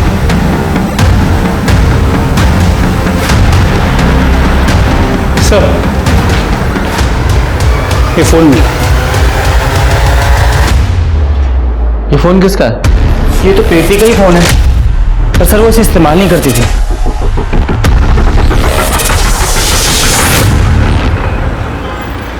ठीक है सर, प्रीति के पुराने फोन को चेक किया। पिछले 1 महीने से वो सिर्फ एक नंबर से बात कर रही थी। सर वो नंबर किसी चंदन मिश्रा के नाम पे रजिस्टर्ड है। उठा के लाओ उस चंदन मिश्रा को। सर मैं कुछ नहीं किया। साहब उस दीपक सिन्हा का अफेयर चालू था प्रीति के साथ। उससे बात करने के लिए वो हमारा फोन इस्तेमाल करता था। कभी कभी तो खुद ही जेब से निकाल लेता था साहब। पुरानी जान पहचान थी तो हमने मना भी नहीं किया। इसके अलावा हम कुछ नहीं जानते साहब। हमने कुछ नहीं किया साहब। कुछ अच्छी कहानी है। कहानी नहीं है साहब। ये देखिए साहब, ये है दीपक सिन्हा। शर्मा, इस दीपक सिन्हा की पूरी डिटेल्स निकालो।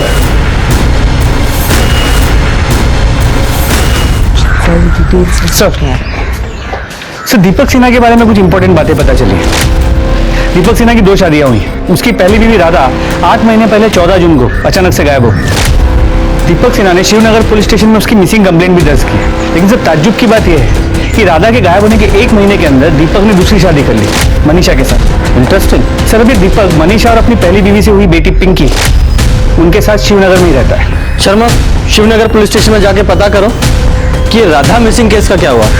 सर जिस दिन दीपक ने राधा की मिसिंग कंप्लेन लिखाई थी उस दिन कमला नगर में एक जली हुई लाश मिली थी। चेहरा पूरी तरह जला हुआ था। पोस्टमार्टम रिपोर्ट से पता चला 25 से 30 साल की औरत थी। गला घोटकर उसको मारा गया। मैंने कुछ लोगों को बुलाया था बॉडी की शिनाख्त के लिए। हमें बॉडी के पास चप्पल मिल गया। आप देखिए, क्या आप जानते हैं इसे? बॉडी के पास हमें चप्पल मिली है। क्या आप लोग इसे पहचानते हैं? ये तो शुभांगी की चप्पल है। शुभांगी! हमारी बेटी की नहीं सर ये हमारी बीवी नहीं है सर ये इन्हीं की बेटी होगी सर। पता नहीं हमारी राधा किस हाल में होगी। राधा मिसिंग केस तो अभी भी ओपन है, लेकिन राधा का अभी तक कुछ पता नहीं चला। अपने बॉडी की डीएनए टेस्ट करवाई थी? नहीं, हमने डीएनए सैंपल लिया था, लेकिन चौबे फैमिली ने जब बॉडी की शिनाख्त कर ली तो हम लोगों ने बॉडी उनको सौंप दी। वेरी गुड शर्मा, ये डीएनए प्रिजर्व है। ये तो हमारे लिए बहुत अच्छी खबर है। इस चौबे दंपति को ढूंढो, उनकी जरूरत पड़ेगी। तब तक मैं इस दीपक की खबर लेता हूँ। Okay sir. प्रीति? कौन प्रीति सर? मैं किसी प्रीति को नहीं जानता सर। नाटक बंद कर।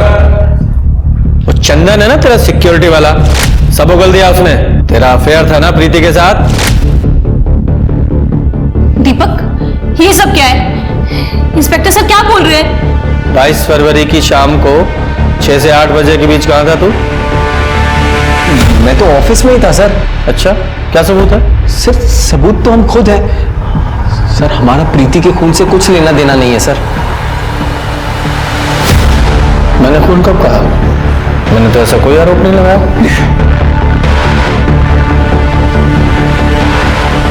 तो तुम्हारी बेटी?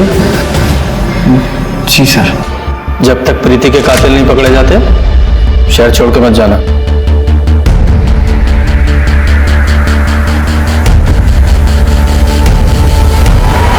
आपकी बेटी शुभांगी के केस के बारे में आपसे बात करनी थी। उसका कोई फोटो है आपके पास? जी सर, हम बहुत परेशान थे। हमने उस चप्पल को देखकर उस जली हुई लाश को अपनी बेटी मान लिया था। लेकिन सर, हमें लगता है कि हमारी बेटी आज भी जिंदा है। ऐसा क्यों लगता है आपको? पिछली दिवाली को एक फोन आया था और उस फोन पे एक लड़की के रोने की आवाज आ रही थी। और सर वो लड़की मुझे पापा बोल रही थी। लेकिन सर अचानक से ही कॉल कट गया। हमने उस नंबर पर कई बार कॉल किया पर किसी ने फोन नहीं उठाया। हमें लगा ये हमारा वहम है। उस वक्त भी हमें शक था कि शुभांगी किसी लड़के के साथ भाग गई है। पूजा जरा चेक करो इन लोगों का शक सही है या नहीं। सर। शर्मा इन दोनों के डीएनए सैंपल ले लो और जरा मैच करा के देखो। सर।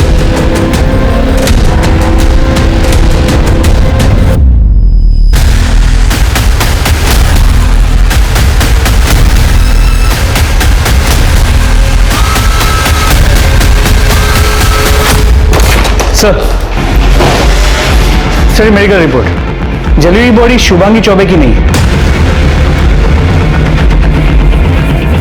तो वो डीएनए दीपक सिन्हा की बेटी पिंकी से मैच करा के देखो।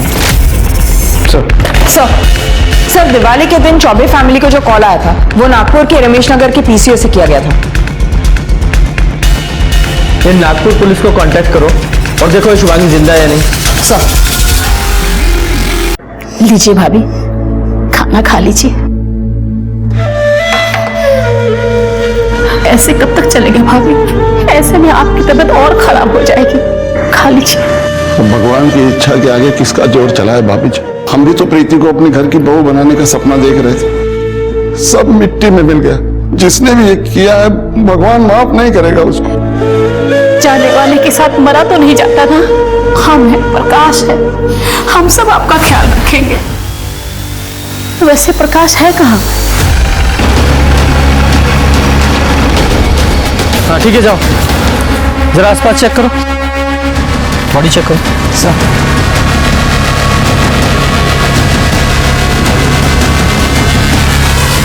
सर ये तो प्रकाश है, प्रीति का भाई। एक ही परिवार के दो लोगों का खून होना ये कोई इत्तेफाक नहीं हो सकता। जरूर इसके पीछे कोई गहरी साजिश है। इसके सिर पे भी वार किया गया है, घाव गहरा नहीं है। ये देखकर लग नहीं रहा है ये क्राइम सीन है, लगता बॉडी को यहाँ लाकर डंप किया गया है। सर ये चद्दर पे से बाल मिला है। इसे लैब में भेजो सर। और चादर को भी लैब में भेजो और बॉडी को पोस्टमार्टम के लिए भेजो।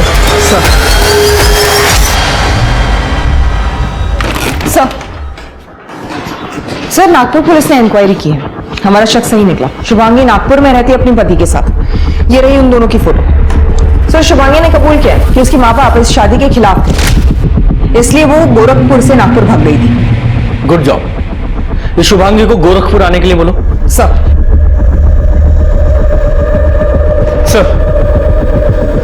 कुछ जली हुई बॉडी का डीएनए दीपक की बेटी पिंकी के डीएनए से 50% मैच करता है। वो बॉडी राधा की थी।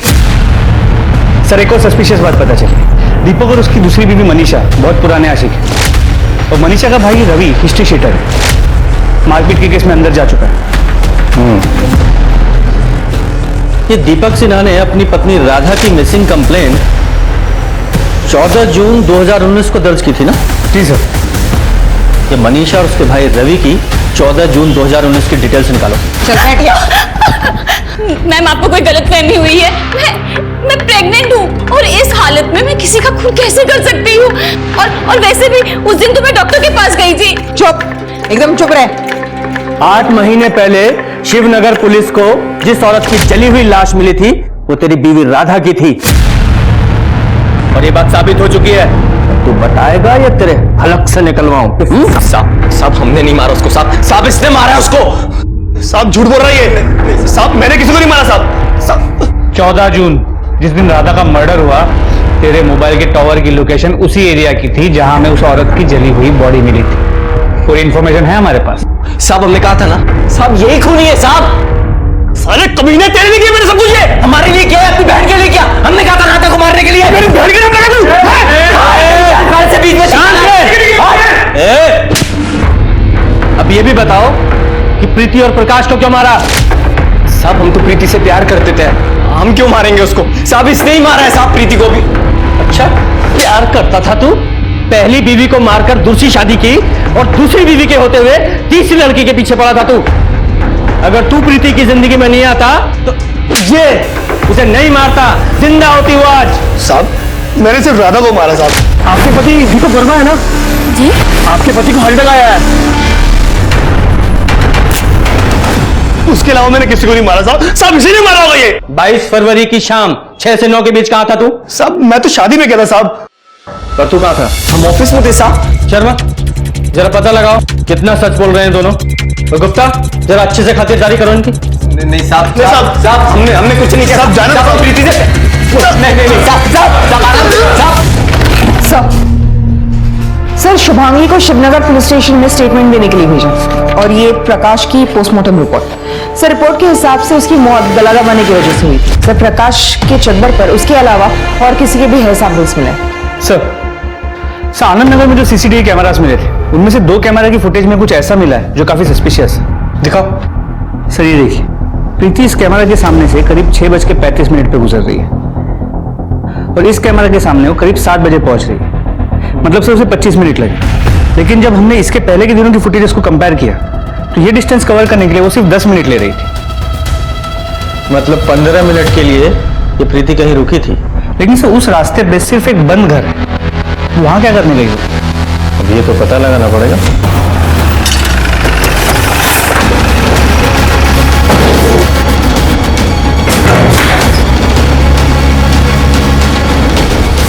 जरा चेक करो वो दरवाजा देखो। चलो जरा चेक करो।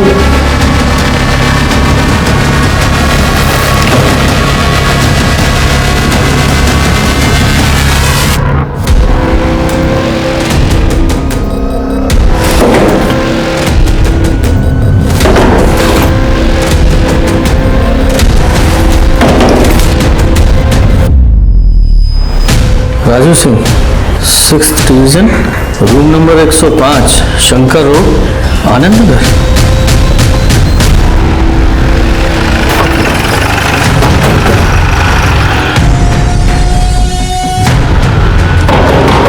कौन है?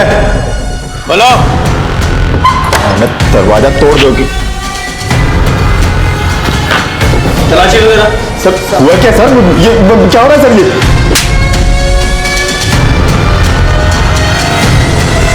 सर मैं इज्जतदार आदमी हूं, आप ऐसा कर नहीं सकते। इज्जतदार आदमी है तू?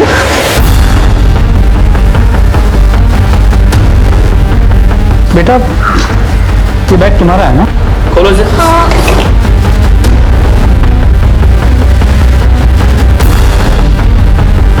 तुम्हारे बैग में ये कट्टा कहां से आया? बताना कहां से आया? कट्टे स्मगल करने के लिए बच्चे का इस्तेमाल करता है तू? बोल बोल। क्या मिला? इज्जतदार आदमी है तू? ये है तेरी इज्जत? बेटा जरा 22 तारीख को प्रीति दीदी से मिले। अरे राजू इस समय स्कूल के कपड़े में और ये स्कूल बैग लेकर कहाँ जा रहा है? अरे भाग क्यों रहा है? तेरा बैग क्यों इतना भारी है? क्या है इसमें? ये कट्टा ये तेरे पास कैसे है? तेरे चाचू ने दिया ना तुझे ये? आज तो मैं उसका बंदोबस्त करके रहूंगी, उसे जेल भिजवाऊंगी। चाचा प्रीति दीदी को पसंद नहीं करते थे और प्रीति दीदी को गालियां देते थे। प्रीति के पुलिस में कंप्लेंट करने से पहले मार दिया उसको तूने? तो साहब मैं उस दिन उससे मिला ही नहीं, मैं पूरा दिन अपने घर में था। पता ना तेरा चाचा कहाँ था? वो क्या बताएगा? तू कितना सच बोल रहा है सब पता चल जाएगा। थाने चल के तेरे हलक में से उगलवाएंगे। लेके चलो इसे। हेलो ठीक है हम देखते हैं। सर मुन्ना खबरी का फोन था। आनंद नगर के मनोहर लॉज में हर कमरे में कैमरा लगे हुए हैं, वहाँ कपल साथ है तो उनकी रिकॉर्डिंग की जाए।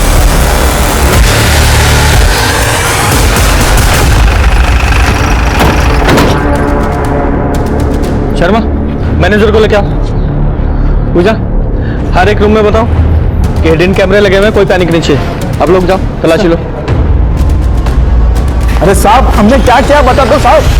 साहब बोल क्या हुआ साहब? कितना हफ्ता चाहिए? मैं देने को रेडी हूँ साहब। पैसा देगा तू? साहब बहुत पैसे आए तेरे पास? बट मैंने किया क्या है साहब? अभी पता चलेगा। गुप्ता बाकी कमरे चेक करो। सर ये 2 कैमरास मिले, बाकी कमरे चेक हो रहे हैं। क्या है ये? बोल साहब, बोल वरना मार मार के टमाटर की तरह तुझे लाल कर दूंगा। बताता हूँ साहब, हम तो सिर्फ यहाँ पे काम करते साहब। हमें कहा गया था कि सेक्स वीडियो रिकॉर्ड करके उसकी कॉपी बना के एक आदमी को भेजते रहे। वो आदमी हमें उस सेक्स वीडियो के बदले अच्छे पैसे देता है साहब। कौन है वो आदमी? कौन है वो आदमी? शर्मा, जहां इन कैमरास की वीडियो रिकॉर्डिंग होती है वो हार्ड डिस्क रिकवर करो। सर, मनोहर लॉज से जो हार्ड ड्राइव बरामद हुए थे उनमें कई सारे सेक्स वीडियोस मिले। सर, उनमें से एक सेक्स वीडियो में प्रीति भी है। प्रीति? सर, ये देखिए।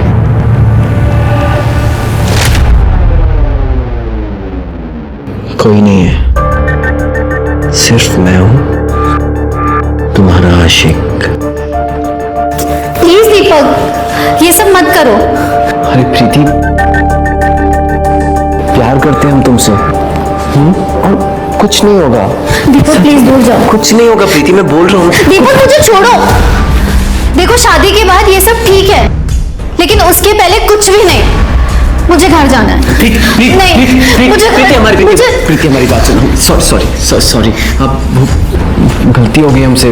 प्यार करते हैं तुमसे इसलिए थोड़ा सा बहक गए थे, पर तुम्हारी मर्जी के बिना हम तुम्हें कभी हाथ भी नहीं लगाएंगे। सच कह रहे हैं। और जल्दी हम तुम्हारे घर आएंगे शादी की बात करने। सच? हाँ, प्रॉमिस। उठा के लाओ इन मर्डर्स के मास्टरमाइंड को। सर,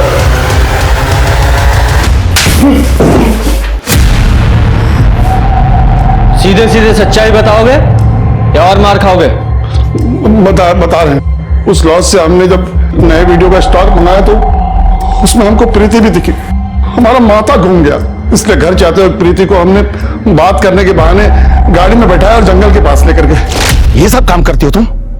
होटल में जाके रंगरलियां मनाती हो, कल को रास्ते में खड़े होकर धंधा करोगे? ये घटिया काम तुम्हें पसंद है, पर मेरा बेटा नहीं। देखिए फूफा जी, हमसे ना तमीज से बात कीजिए, और ये हमारा पर्सनल मामला है, आप बीच में मत पड़िए। तो जिसके साथ मुंह काला कर रही है ना होटल में, वो दीपक वर्मा शादीशुदा है। वो 2 शादी की है उसने। उल्लू बना रहा है तुझे। झूठ बोल रहे हैं आप। और ये वीडियो दिखा के आप क्या बताना चाहते हैं? लॉज में कैमरा लगा हुआ था ना, ये सब आपको कैसे पता चला? आप पहले खुद के कैरेक्टर को देखो कि आप कैसे हो।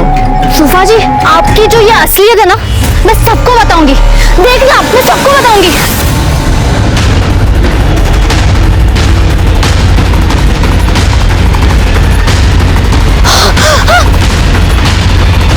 ये बात हमने अपनी बीवी को बता दी। पहले तो ये हम पे बहुत गुस्सा हुआ, फिर उसको बदनामी का डर लगा तो। सुनो जी, हमको ना इस शहर छोड़कर चले जाना चाहिए। अरे पुलिस वाला बहुत होशियार होते हैं, अगर उनको पता चल गया कि प्रीति का खून आपने किया है तो जिंदगी भर जेल में सड़ोगे फिर। कितनी बार तुमसे कहा है कि ये बातें मुंह से मत निकाला करो। हमने मारा प्रीति को। देखो देखो देखो प्रकाश, पुलिस के पास जाएंगे और सब कुछ सच सच बता देंगे।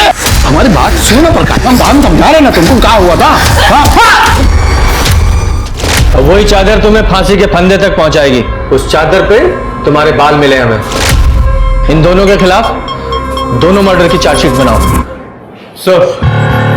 प्रीति और प्रकाश के खून के आरोप में चरणदास और उसकी पत्नी सुमन को सजा मिली। दूसरी तरफ राधा की हत्या के मामले में कोर्ट ने दीपक, मनीषा और उसके भाई रवि को दोषी करार दिया। हमने अक्सर लोगों को कहते सुना है कि किसी की सूरत देखकर उसकी सीरत का पता लगाया जा सकता है, लेकिन आज के जमाने में ये कहावत बिल्कुल लाजमी नहीं है। किसी पर भरोसा करना अच्छी बात है, लेकिन भरोसा करने से पहले उस इंसान को अच्छे से जांच लेना, परख लेना बहुत जरूरी है। सतर्क रहकर ही ऐसे दगाबाजों से हम खुद को बचा सकते हैं। तो अब मैं दिव्यांका त्रिपाठी दही आपसे लेती हूँ विदा। फिर मिलूंगी नई और सच्ची कहानियों के साथ। आप देखते रहिए क्राइम पेट्रोल सतर्क। जय हिंद।